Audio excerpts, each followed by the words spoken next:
Let's mic news at 6। नमस्कार, ये है लेट्स माइक मॉडर्न रेडियो और आप सुन रहे हैं न्यूज एट 6 समाचारों के साथ मैं महेश सिंह। देश के शेयर बाजार की जहां लगातार दूसरे दिन गिरावट देखने को मिली, आज सेंसेक्स 516 अंक टूटकर 77,328 पर बंद हुआ, जबकि निफ्टी 150 अंक फिसलकर 24,176 के स्तर पर आ गया। बाजार में बैंकिंग और मेटल सेक्टर के शेयरों में भारी बिकवाली देखने को मिली, जिससे निवेशकों का सेंटीमेंट कमजोर रहा। इससे पहले 7 मई को भी बाजार लाल निशान में बंद हुआ था। सोना और चांदी की कीमतों में लगातार तेजी देखने को मिल रही है। शुक्रवार को इंडियन बुलियंस मार्केट में 24 कैरेट सोना 1,51,140 रुपये प्रति 10 ग्राम पर पहुंच गया।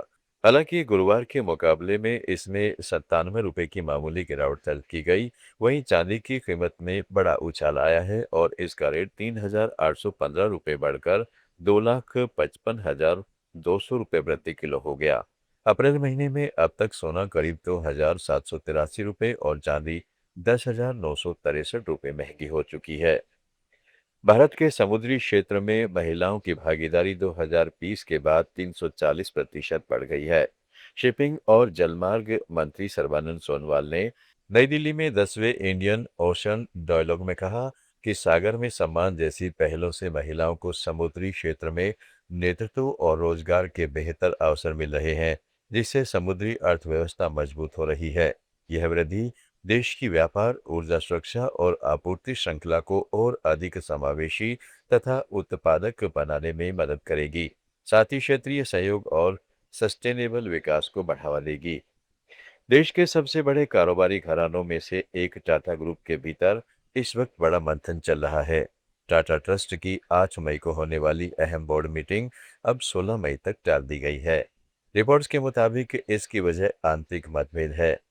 बैठक में टाटा सन्स की संभावित शेयर बाजार लिस्टिंग, बोर्ड में प्रतिनिधित्व और गवर्नेंस जैसे मुद्दों पर चर्चा होनी थी। विवाद की सबसे बड़ी वजह टाटा सन्स का आईपीओ माना जा रहा है। नोएल टाटा कंपनी को प्राइवेट रखना चाहते हैं, जबकि कुछ ट्रस्टी लिस्टिंग के पक्ष में है।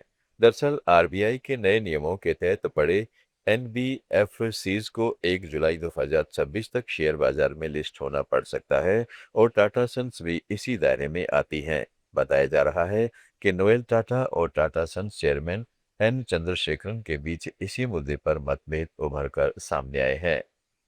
भारत की ऑटोमेटिव टेक इंडस्ट्री को वैश्विक पहचान दिलाने वाले रवि पंडित का शुक्रवार को 72 साल की उम्र में निधन हो गया।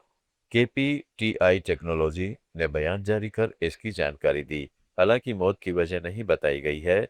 रवि पंडित को भारत में सॉफ्टवेयर डिफाइंड मोबिलिटी और ऑटोमेटिव सॉफ्टवेयर के शुरुआती आर्किटेक्ट्स में गिना जाता था।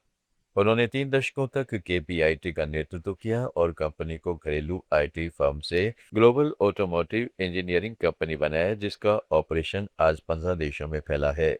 वे नेशनल ग्रीन हाइड्रोजन मिशन के एम्पावर्ड ग्रुप में प्राइवेट सेक्टर के इकलौते सदस्य भी थे। त्रिपुरा ने गुवाहाटी रोड शो में 1,322 करोड़ रुपए के निवेश प्रस्ताव आकर्षित किए हैं। राज्य सरकार ने डेस्टिनेशन ग्रुप बिजनेस कॉन्क्लेव की तैयारी के तहत गुवाहाटी के एक होटल में इन्वेस्टर्स शो किया। इसमें 58 से अधिक एमओयू साइन हुए। आईटी, स्वास्थ्य, पर्यटन, खाद्य प्रसंस्करण, रबड़, बांस, नवीकरणीय ऊर्जा, विनिर्माण और बुनियादी ढांचे जैसे क्षेत्रों में निवेशकों की अच्छी दिलचस्पी दिखी। बांग्लादेश की निकटता, बेहतर कनेक्टिविटी, सिंगल विंडो क्लियरेंस और प्लग एंड प्ले इंफ्रास्ट्रक्चर के साथ त्रिपुरा उत्तर पूर्व में निवेश के लिए आकर्षक गंतव्य के रूप में उभर रहा है, जो राज्य की आर्थिक वृद्धि और रोजगार सृजन को नई गति देगा। मेघालय में new Shillong township water supply project की लागत में 234 करोड़ रुपए की बढ़ोतरी हुई है। मूल 538 करोड़ रुपए के बजाय अब 773 करोड़ रुपए का संशोधित अनुमान प्रस्तावित किया गया है। ताज़ा खबरों के डेली बुलेटिन से रोजाना सुनने के लिए डाउनलोड करिए लेट्स माइक ऐप। जुड़े रहिए लेट्स माइक के साथ। आप सुन रहे थे let's mike more than radio. Follow कीजिए हमें हमारे सोशल मीडिया प्लेटफॉर्म्स पर। आप सुन रहे थे let's mike more than radio. Follow कीजिए हमें हमारे सोशल मीडिया प्लेटफॉर्म्स पर।